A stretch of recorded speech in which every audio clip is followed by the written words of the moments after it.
গত 29শে মার্চ 2026 ভোলে বাবা পারকারেবা নামক ধারাবাহিকের শুটিং চলার সময় আমাদের সকলের বন্ধু ও আর্টিস্ট ফোরামের সদস্য রাহুল অরুণোদয় বন্দ্যোপাধ্যায়ের আকস্মিক মৃত্যু ঘটে।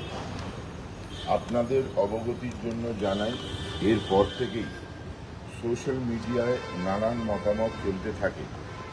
এমতাবস্থায় আমরা আর্টিস্ট ফোরামের পক্ষ থেকে আইনি পরামর্শ নিয়ে সঠিক কী ঘটনা ঘটেছে তা জানতে চেয়ে ম্যাজিক মোমেন্টসকে একটি চিঠি দিই 1 এপ্রিল। তার উত্তর গতকাল পেয়েছি, যাতে আমরা সন্তুষ্ট নই। এমতাবস্থায় আমরা আবার আইনি পরামর্শ নিয়ে আগামীকাল দুপুরবেলা আর্টিস্ট ফোরামের তরফ থেকে আর্টিস্ট ফোরাম অফিসের সংশ্লিষ্ট থানায় এফআইআর অভিযোগ জানাতে যাচ্ছি রাহুলের মৃত্যুর পূর্ণাঙ্গ ও স্বচ্ছ তদন্তের দাবিতে।